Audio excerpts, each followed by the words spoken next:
This is Hot Mic. Hot Mic. On the networks of WDAY. Here's Dom Izzo. Welcome back, everybody. Tuesday morning show, halfway home. Tomorrow, fun show we got planned for you. You'll hear from former Bison linebacker Logan Kopp, what he's got planned for his New Year's. Even though he wanted to be playing football, he's actually going to the Sugar Bowl. That's coming up on the show tomorrow. Looking forward to our conversation there. Looking forward to our conversation here, start hour two. We were talking some hoops before we wrapped up the first hour. The non-conference season is almost over for the North Dakota State women. They'll be back on the floor a week from yesterday to play their final non-conference home game. That'll be against St. Mary's out of the MIAC, and then the grind of the Summit League begins. North Dakota State's won 8 games in a row. It's great to have sophomore guard Jocelyn Schiller join us here to wrap up 2025. He's getting ready for the holiday. Bison back after sweeping a couple games out in California. That's probably not the worst way to spend the start of your Christmas vacation in Malibu, right? Yeah, for sure. Those wins were definitely nice coming back home. All right, so we watched the Pepperdine game. We were just joking off air. A, describe first weather, and then B, how many people were actually in the stands for the game with Pepperdine? Yeah, not many people there. I think we were warming up and there was maybe like 5 people for them. And I mean, people more started to come in, but I felt like our fans traveled just as much as theirs did and they were at home. So that was pretty cool at least to see that we had a lot of fans there. So how you mentioned California was better because you were in Florida for Thanksgiving, which, by the way, everyone's going to be immediately jealous. You went from Florida for Thanksgiving and California for a holiday break. Describe what those two tournaments were like. Obviously, wins are the best part, but what was getting a chance to see different parts of the country like as well? Yeah, that's always something fun about non-conference is just kind of like going all over.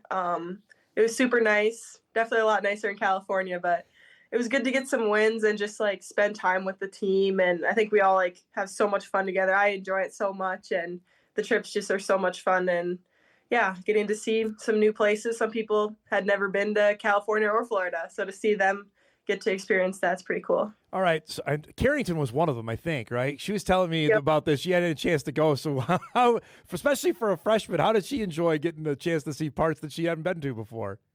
Yeah, I think she's loving it. I mean, I know when we got to Florida, we were like, hey, Carrington, you got to go touch the ocean. Like, you haven't touched it yet. You got to do it. So, but yeah, I think she's enjoying it. So let's talk some hardcore hoops, and then I want to talk some other non-basketball stuff here. So did you notice anything differently after the Husker game? You guys played so well against Nebraska. I know you didn't win, but it seemed did something click in that game that's now you've taken over the last basically month and a half? Yeah, I think that was a good like testing game for us. And obviously we didn't come out with the win, but to play right up with a team like Nebraska so early in the season is really good. And I think just our like effort and attitude going into the game and knowing, yeah, this team's really good, but we know that we're really good too. So I think that definitely like propelled us into the rest of the season. Because you came back, and I thought the Tulane game, I mean, they had athletes all over the place, and you guys basically, you held them at bay. You were up by double digits almost the entire game. What did that do confidence-wise to get that and now take this streak and get started with it?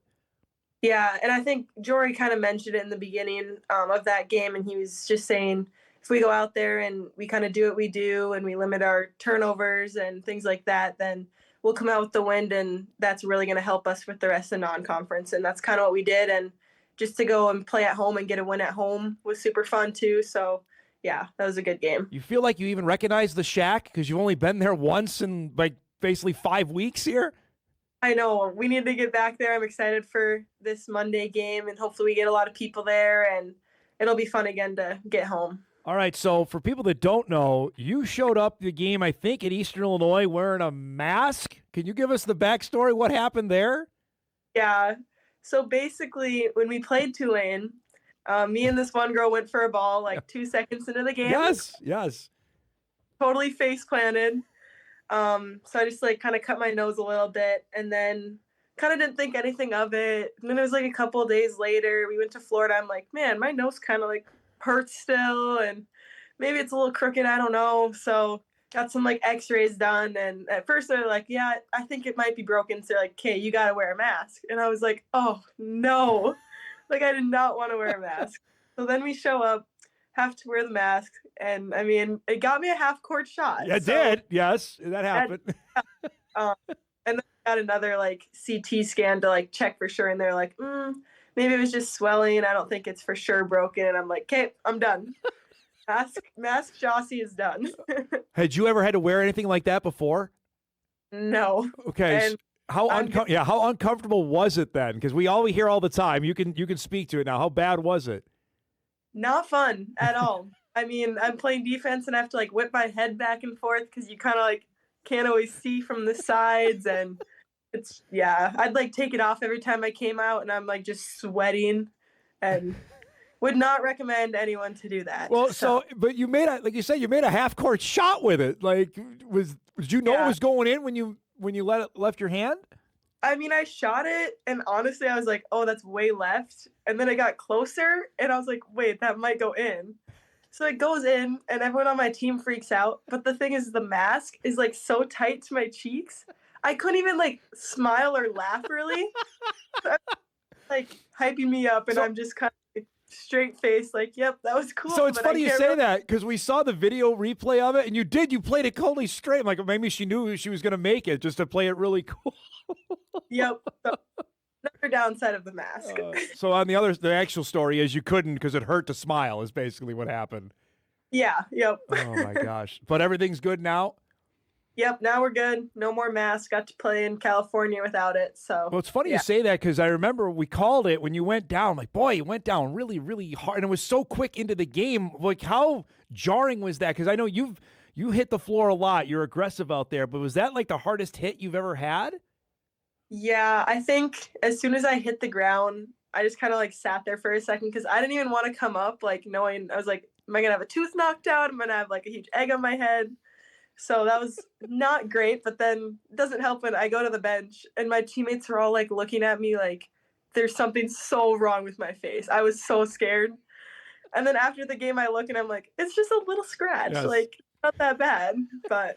Well, like you're expecting like a pool of blood when you get up, or like something like that, right? Yeah, the way that some of them were looking at me, I was like, "Oh, my nose is sticking that way." Like, but yeah. I have to ask. We talked in April. You were on when you made your decision to transfer and come in. How is this gone even better than you could have hoped for? I think definitely. Going like on the court wise, definitely has been great. The coaches have helped me transition. The players have all helped me transition. So that part's been really good. And I think especially off court, like I just love this team already so much and like enjoy it so much. And the relationships and friendships I've made have just been way better than I ever could have expected.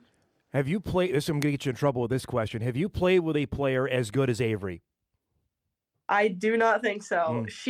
I mean, obviously you see the stats wise, how good she is, but just her presence down low and just like knowing if something's not going right, we can just give her the ball and we know she can make something happen. And she's just such a good leader too. I mean, when we were playing Pepperdine and we're down the whole fourth quarter, you know, her and a bunch of the other, especially juniors, were all stepping up and being like, guys, like, we're fine.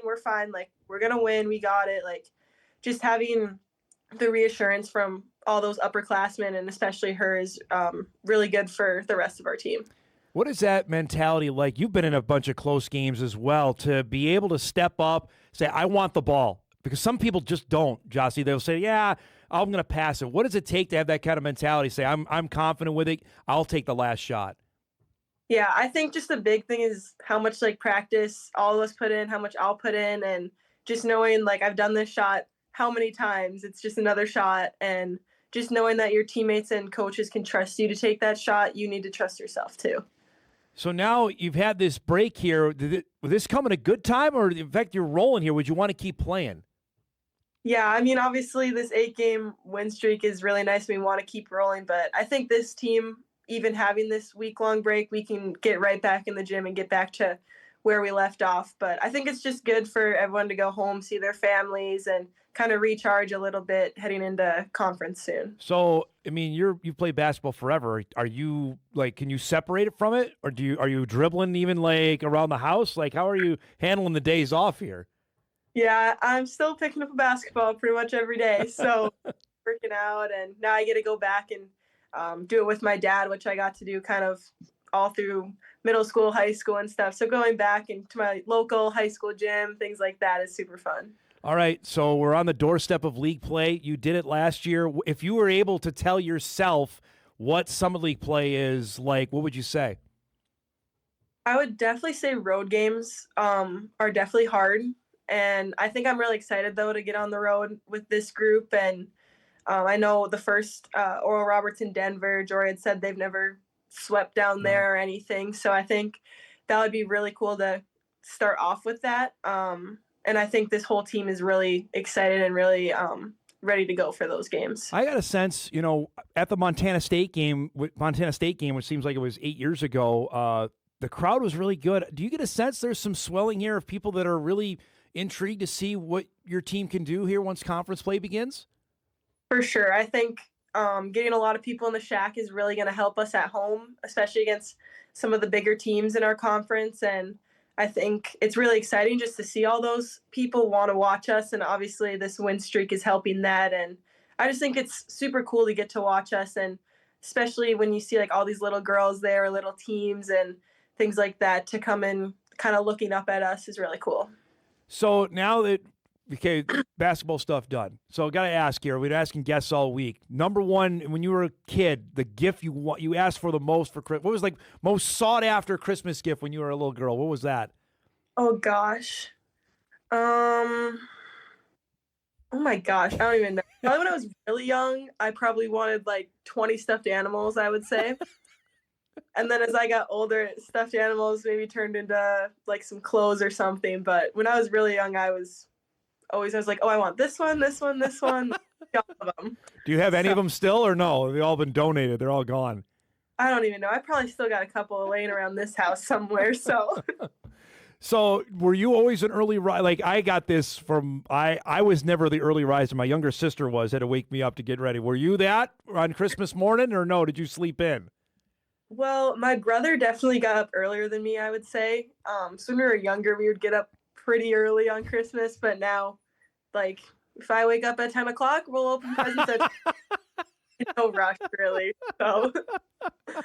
Are you watching basketball on? Can you watch, or are you like, you know what? If I'm not playing, I don't like to watch.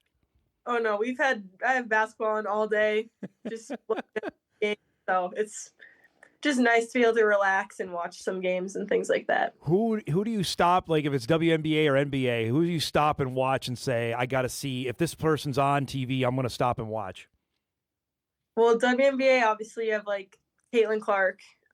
And things like that, but there's definitely a lot of other. It's really cool to see some of the rookies. Yeah. And here just because of how big college basketball is getting, so definitely getting to watch them play. And college basketball, I'm watching a lot of college basketball too. Like Audie Crooks is insane to watch and things like that. Yeah. So what she's been doing. So yeah. So now here we are, get ready for the start of the second half of the season. Just has this changed expectation-wise with you and the group, that how the non-conference went? Has that changed the total outlook for what this season could be? I think we definitely had high expectations going into conference regardless of what was going to happen in non-conference, but I just think this really helps us get ready and kind of be more confident going into our conference. And I think it also helps, again, fans getting to see how well we're doing and going to be able to see that they should come to the shack and should come support us and help us out. So, all right, here I've got to go a little flash round here before we go lightning round. Favorite gym in the EDC to play in that wasn't Red River was where? I would say West Fargo Packers. Okay, I playing there, or Davies. They were too close. So, and they were always packed when you guys played. All right, how about the other side? Least favorite? What was one you didn't like going to?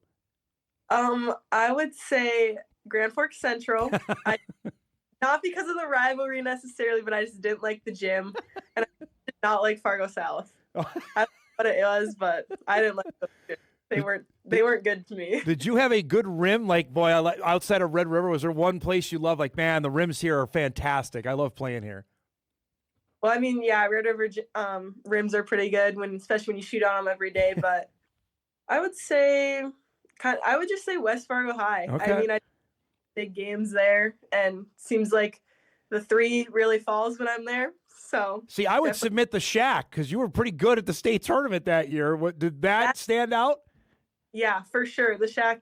It was nice that we got to play state that year in Fargo and at the Shack, and it's just kind of like a full circle moment to come back, and now that's like my home court and things like that. So before we go here, we talked, I want to say when you committed, when the level of player was at the high school level. Now you went against Lily Bell. She's going to go play at Oklahoma. We've got top college programs that are coming up here. What's that say for what the level of high school girls is at right now? And you're not that far removed from it. You were doing it just 3 years ago.